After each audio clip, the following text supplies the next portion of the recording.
Next up on the Cosmic News Network, First Contact with Joshua Pert.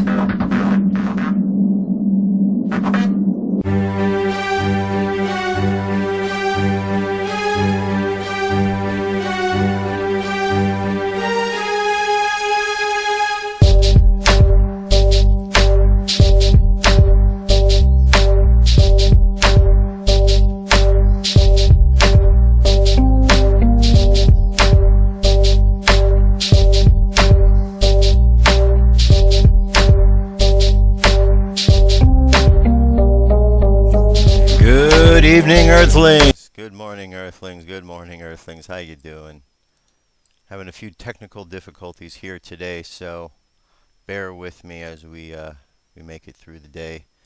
So we're going to start things off with the dream spell. On the dream spell calendar today, we have the Red Solar Earth. Is the name of the day. Red Solar Earth, guided by the Skywalker. Color red is the color of initiation. The tone is the tone number 9. It's called the solar tone of intention. We have the symbol for today is the Earth, which is all about synchronicity and navigation, and the guide for today is the Skywalker. The phrase is, I pulse in order to evolve, realizing synchronicity. I seal the matrix of navigation with the solar tone of intention. I am guided by the power of space. On the Gregorian calendar, it is Friday, June 29th, 2011. Dirk Bradshaw is not with us today. He's out hunting down some other stories, but we have some other important information we're going to get to you in place. This is Arnie Gunderson talking about Japan and what's going on with Fukushima. Listen to this. Hi, I'm Arnie Gunderson from Fairwinds, and it's Tuesday, July 19th. Today I plan to talk about the condition of the reactors at Fukushima, and more importantly, the radiation that's been detected throughout Japan, not just on the site. And finally, I want to talk about a condition that the Japanese are beginning to call black rain. Well, the first thing is the condition of the site itself.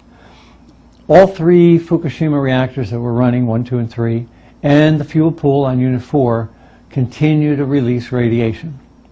Now, you don't see it in the day because the days are warm now, but you do see it at night.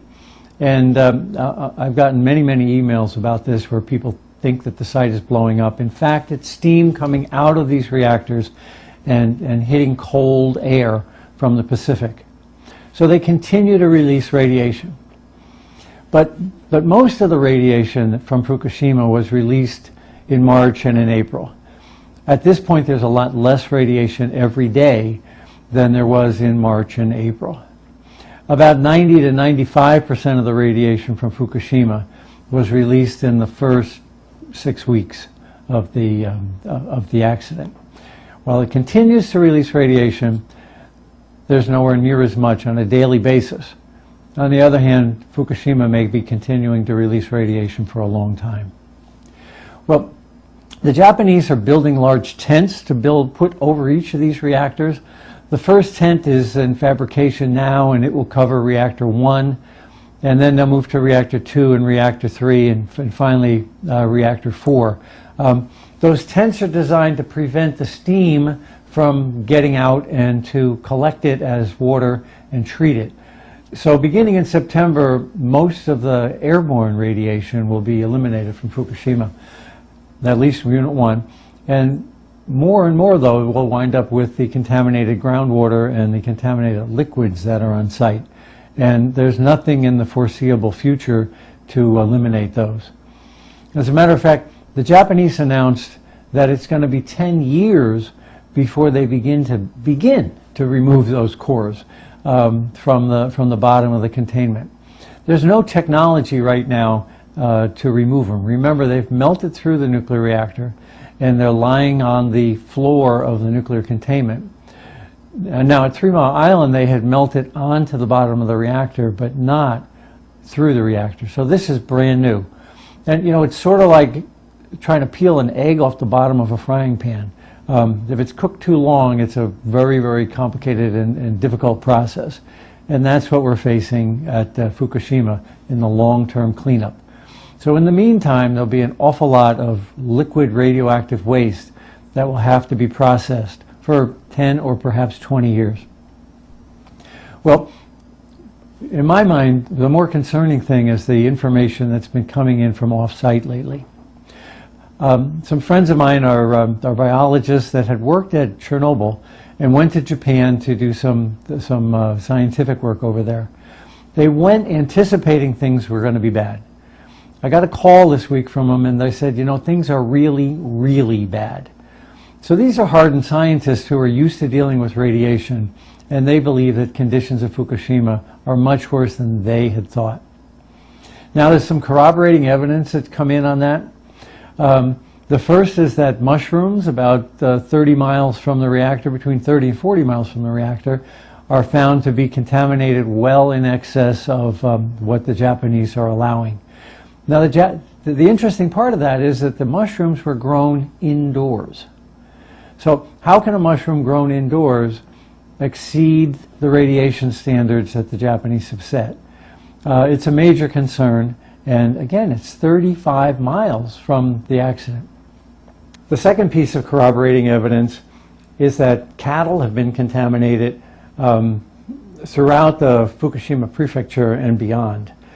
In the last week, at first it started that 8 cows were contaminated, and then it became 40 cows, and now it's over 130 cows that are contaminated. And I'm sure that number will go up as time goes on. Now, there's a couple interesting things here. First is that the cows were 30 to 40 miles from the reactor, and their cesium levels are well in excess of anything anyone has ever approved for human consumption. Now, when the cows got to market, the Japanese didn't sample the meat. They rubbed the hide of the cow to see if there was any contamination. And based on rubbing the hide of the cow, they released it to market. It was only after that that it was discovered that the meat was contaminated. That's not an acceptable way of measuring beef. But the more important issue here is that how did the cows pick up that contamination when everyone thought the cows were being fed silage? In other words, straw that had been saved from before the accident. Well, it turns out that the Japanese use rice, the stalks of rice, to feed their cows, and farmers out at 45 miles and beyond were cutting their rice stalks down and shipping it into the farms that were inside the Fukushima prefecture. And the straw was contaminated to 500,000 disintegrations every second in a kilogram of straw. Now this is cesium, it's got a 30-year half-life. But 30 years from now, it's still going to be disintegrating at 250,000 disintegrations per second. And 30 years after that, at 125,000 disintegrations per second. That's what this term half-life means. Now, this occurred out at 45 miles. You'll recall the Nuclear Regulatory Commission suggested evacuation out beyond 50 miles. And this appears to indicate that the NRC was right.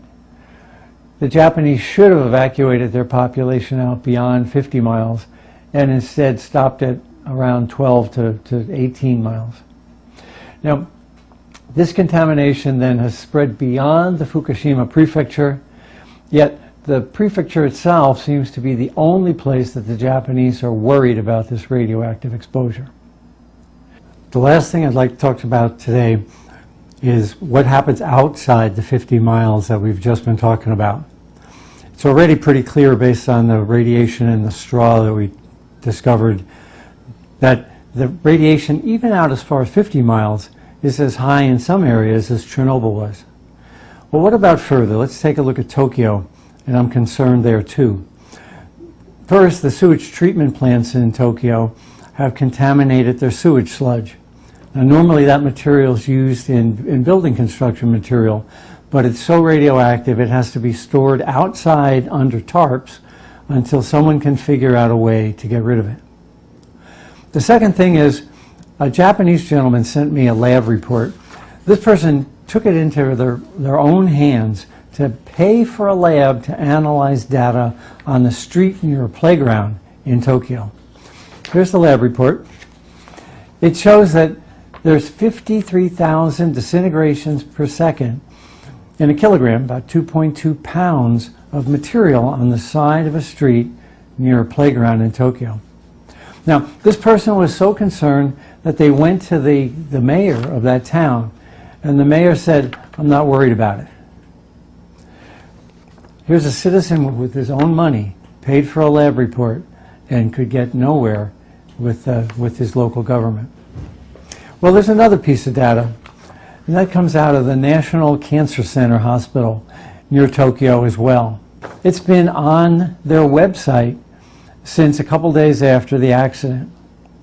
The report shows that on March 24th, that's 9 days after the accident, the radioactive background outside the hospital was 30 times higher than the radioactive background inside the hospital.